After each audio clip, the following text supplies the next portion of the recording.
Dobar dan, dobri ljudi i oni malo manje dobri. Evo nas u najavi 20. kola Supersport HNL-a u kojem Hajduk gostuje u Gorici protiv istoimenog prvoligaša Gorice. Bila je presica našeg trenera Garcije koji je neke stvari nam približio, tako da proćemo malo šta imamo, šta nemamo za Goricu. Proćemo nekakvi sastav kakvi bi mogao biti po onome što je govorio Garcia, pa ajmo krenit vidit šta sve ima novoga, a i staroga. Znači ono što je definitivno, nema Mlačića, očito se tu zakuhava transfer, znači do kraja. Trener je rekao da ne putuje s njima u Goricu, tako da očekujemo u narednim satima, danima informaciju šta se događa s Mlačićem i detalje oko transfera Mlačića.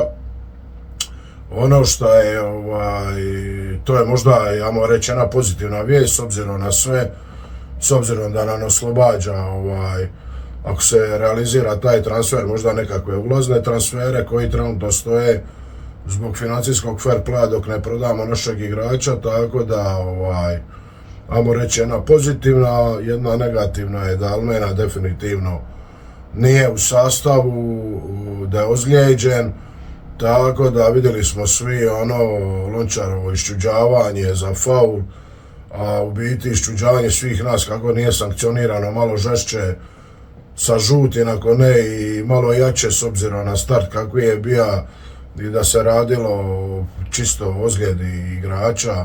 Ne mogu reći namjerno, i s leđa je išlo se na balun, ali start je bio više nego pogubeljan s leđa, tako da šteta. Almena nam je bio jedan od najboljih, ako ne i najbolji igrač u zadnje vrijeme.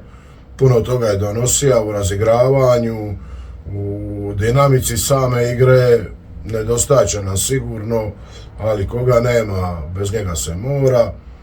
Tako da, hajmo probati sastaviti nekakvu ekipu po onome što je trener rekao. Znači, pitanje je bilo i oko Šarlije, i oko stopera, i ovoga i onoga. Evo mi krenuli od gola Silić, mislim da tu nemamo šta puno pričati. Tu je navodno jedina novost po golmanskim pozicijama da se navodno Dante Stipica vraća u Hajduk. Vidio sam da ima čak i navodnih navijača Hajduka koji ne znaju ko je Dante Stipica, pa pitaju se ko je taj Dante Stipica, to je da mi je deplasiran uopće priča s ljudima koji ne znaju ko je Dante Stipica, navijaju navodno za Hajduk. Dobro došao nazad, znamo svi da je to pričuva, znači samo dok se Ivušić ne oporavi i ko zna koliko ga neće biti. A mi na toj poziciji osim Silića imamo samo Fesjuka, tako da je to nekakva varijanta. Ne daj Bože da se kome šta dogodi, da imamo golmana koji je spreman uskočiti tu za pokrpat rupe, tako da to pozdravljam. Znači, rekli smo Silić na golu, stoperski par po meni će biti Šarlija Skelin, bekovi znači Sigur Hrgović, to je već klasika. Vezna linija, mislim da će i dalje ostati Hugo Krov. Ispred njih očekujem Pukija od početka. Livo Rebića, desno Bambu, kako je sam trener rekao, tako da po njegovim riječima Bamba je vjerojatno desno i trener je rekao praktički da je to njegova bolja strana, desna, tako da ćemo vidjeti da li će to tako biti. Ako bude, očekujem opet salu cirkusa, da pljucanja po Bambi, šta god odigra, dobro, nedobro, znamo svi ko će biti tu glavni krivac sutra u Gorici za bilo šta. I Šego u vrhu napada, to je nekako očekivani sastav Garcije s obzirom da na pitanje Olivaji je rekao da neće startat, tako da i u sve ove odnose i sve ozljede koje imamo, Garcija ne vidi Livaju u prvih 11 niti ovdje. Po meni veoma sporno, po drugima možda ne. Mene uopće to nije briga, ja ću uvijek govoriti što ja mislim. Više nego sporno, više nego problematično. da ono, u sve igrače koji nedostaju, nema mista za Livaju koji je televizija u boji za ono 99,9% igrača HNL-a i da mi praktički ne startamo sa najboljim igračem HNL-a, to je više nego sramotno, ali trener je tu koji donosi odluke i koji kroz sva promišljanja, razmišljanja donosi ovakve odluke i jednostavno ja nemam tu šta na dodatni oduzest, rekao sam šta imam vezano uz Livaju, kaže da ću uvijek govorit i svaki trener u HNL-u bi pronašao misto za Livaju, momčad je očito osim našega, a to je tako, znači naš trener i on donosi odluke, on odgovara za rezultat, pa ćemo vidjeti šta će se u konačnici događati. Ako ništa, imamo ga ko džoker s klupe, vidjeli smo da nam efikasnost protiv Istre nije bila bolja strana, tako da tu imamo neki džoker s klupe, nažalost znamo kako naš trener koristi klupu. Tu bi možda mogao malo proširiti temu, vidio sam da je bilo pitanje slično onome što ja govorim, mislim čak da je Dovra postavila Mihi pitanje na tribini vezano uz vođenje same utakmice Garcije i izmjene koje radi pravodobno, nepravodobno, što sam ja u svojim videima i live-ovima govorio da mene najviše smeta to što Garcija loše vodi utakmicu, što ne radi pravovremene izmjene, što nije unutra u biti. Miha se ne slaže, on misli da trener vodi super utakmicu, da super radi izmjene, da vjeruje igračima koji su unutra i da je to sve super. Ja se apsolutno naravno ne slažem s tim, ali ko sam ja u toj cijeloj priči da bi ja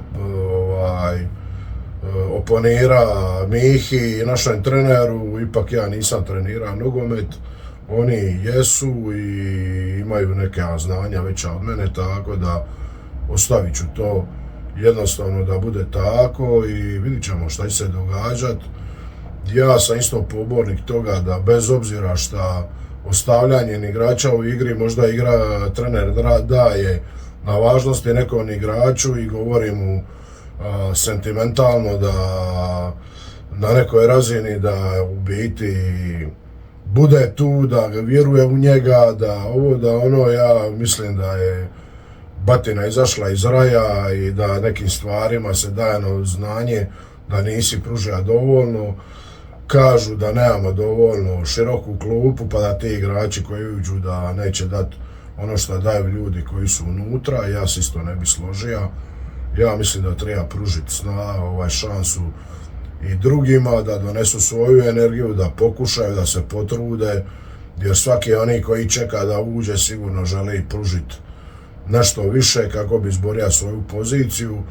Tako da očekujem rotacije, očekujem da Livaja uđe pravovremeno u igru, a ne u 80., 82., 3. minutu kad ne možeš ništa ni riješiti. Tako da, osim toga što očekujem da igramo dobro, što očekujem da pobjedimo u Gorici, jer jednostavno nema više prostora ni vremena za kikse ako mislimo biti konkurentni u ovoj sezoni. Očekujem da se naprave pravovremene izmjene i da se utakmica završi na zadovoljavajući način za nas, sa najboljim kadrom kojeg imamo i sa najboljim mogućim rezultatom kojeg možemo postići.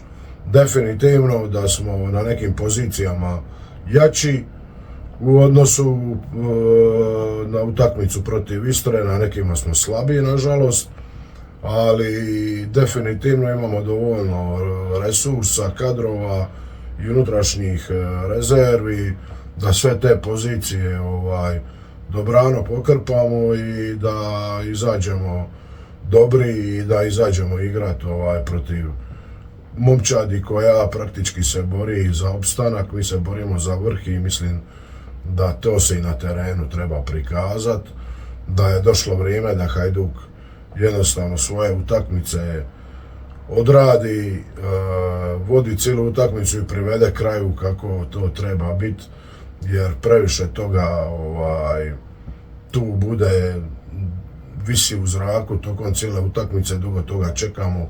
Ja se nadam da napokon će ovo biti utakmica u kojoj nećemo ništa čekati, da ćemo realizirati svoje prilike i mirno privesti utakmicu u kraju. To je jednostavno ono što bi me zadovoljilo, sve drugo me ne bi zadovoljilo, sve drugo mi je više nego loš rezultat i jednostavno očekujem pobjedu Hajduka u Gorici i to nam treba za nastavak borbe za vrh. Vidimo, ostali konkurencija će sigurno se boriti, svoje bodove uzimat, Dinamo igra s Vukovarom, sve su to utakmice koje pare ovako vrh protiv dna, a u konačnici tu bude dosta borbe. Nadam se da će biti na svim terenima tako borbeno, a da će rezultati ići praktički nama u korist. Jedan put da se i to dogodi ne bi bilo loše. Eto, to bi bilo to za uvod. Večeras kod Pube smo na zidiću, malo ćemo čakulat kako na zidiću čakulamo. Vjerovatno ćemo ući malo dublje u sve pozicije, zašto ko, zašto ne i tako da svi ste pozvani, komunicirajte, pišite, šaljite, kao i ovdje, znači recite šta mislite u komentarima, kao i uvijek svima odgovorim.